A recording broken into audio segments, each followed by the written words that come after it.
Cat Williams is a force of nature, you can't deny it. The man walks on stage and you know you're in for something different. He's not just telling jokes, he's delivering sermons wrapped in punchlines. His comedy is sharp, fast, and it cuts right to the bone. He's got this unique energy, a mix of a fiery preacher and a street-smart philosopher. He doesn't hold back, ever. He talks about things other comedians wouldn't dare to touch, from politics to the secrets of the entertainment industry. It's that raw honesty that pulls people in. They know he's not just performing, he's speaking his mind, and he doesn't care who gets upset. His style is all about authenticity. Look, in this business, it's easy to create a character, a persona that sells tickets. But with Cat, you feel like you're getting the real deal, for better or worse. He's small in size, but his presence is huge. He commands the stage with his pimp-like swagger, his quick-fire delivery, and that high-pitched voice that you can't ignore. He's been in the game for a long time and he's seen it all.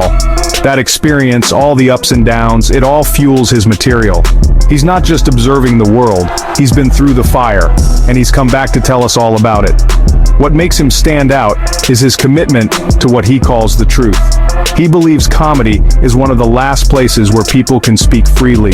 He sees himself as more than just a comedian, he's a truth teller.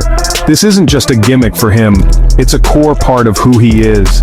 He was raised as a Jehovah's Witness, and you can see that influence in his work.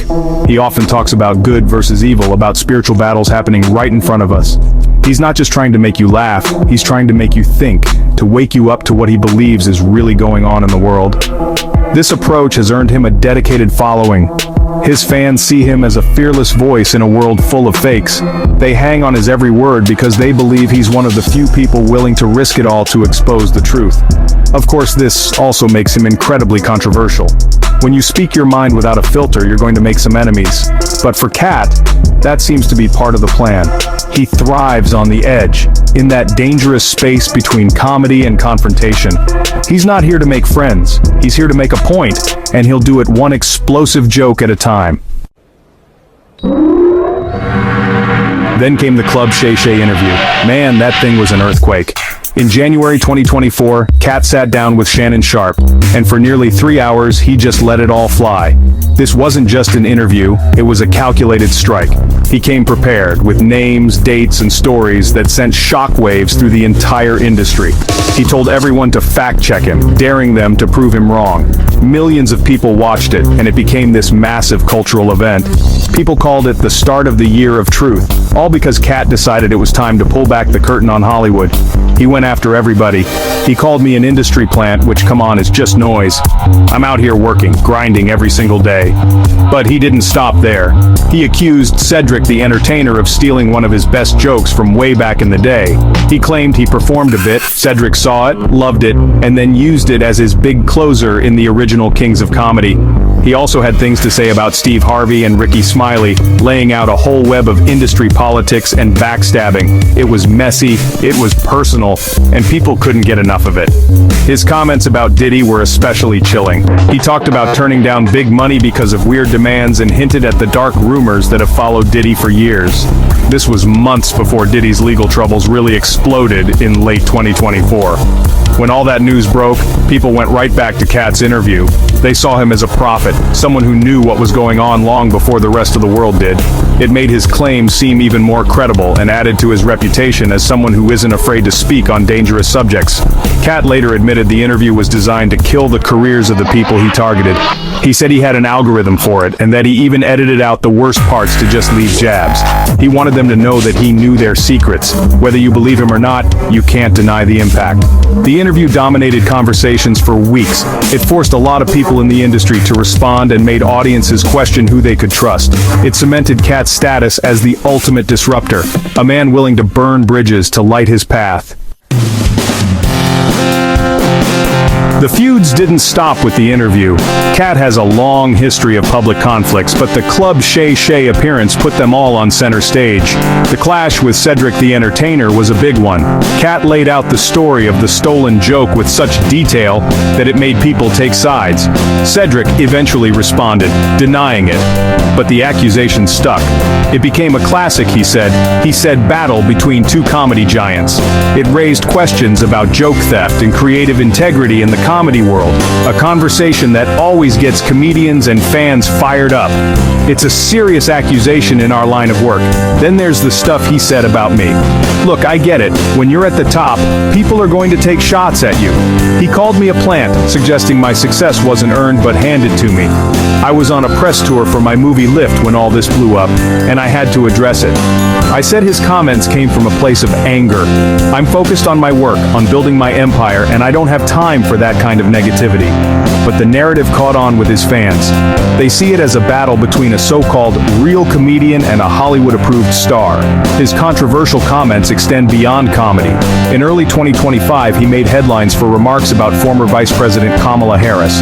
During a show, he joked that nobody voted for this B-titch, a line that immediately went viral and sparked a huge backlash.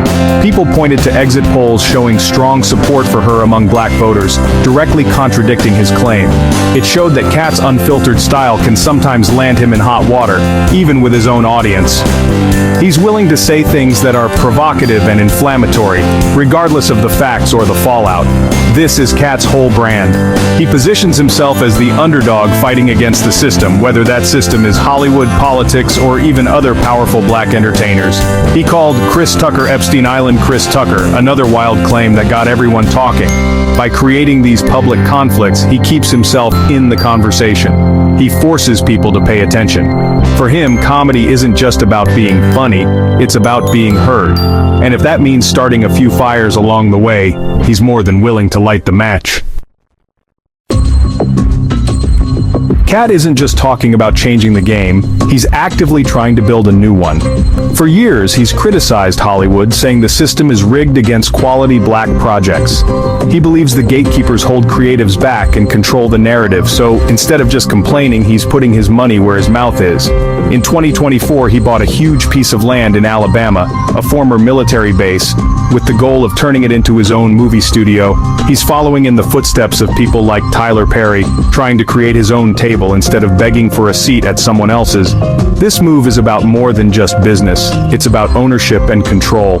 Kat wants to create a space where black creators can tell their stories without interference from the Hollywood machine. It's an ambitious plan, but it fits perfectly with his persona as a rebel fighting the establishment. He's not just a comedian, he's becoming a mogul. This project shows that his critiques of the industry aren't just empty words. He's investing in a different future, one where artists like him have the power to shape their own destinies and create content that is authentic and unapologetic. His personal life is just as unconventional as his career. He lives on a massive 100-acre property where he's completely self-sufficient. The man has livestock and grows his own food. This lifestyle reflects his deep-seated desire for independence and his distrust of established systems. He's not just talking about being off the grid, he's living it. This connection to the land and to a simpler way of life grounds him. It's where he recharges before going back out on the road to wage his comedic war on the world, bringing that raw, earthy perspective to his act. Even with all these new ventures, he's still a comedian at heart. He released a Netflix special in 2024 called Woke Folk, which got people talking, of course. And he's not slowing down.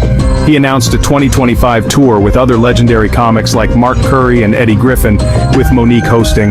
It's clear that the stage is still his primary battlefield. Cat Williams uses his platform to speak his truth, no matter how messy or controversial it gets. He's a complicated, fiery, and undeniably captivating figure who has carved out a unique space in entertainment by being nobody but himself.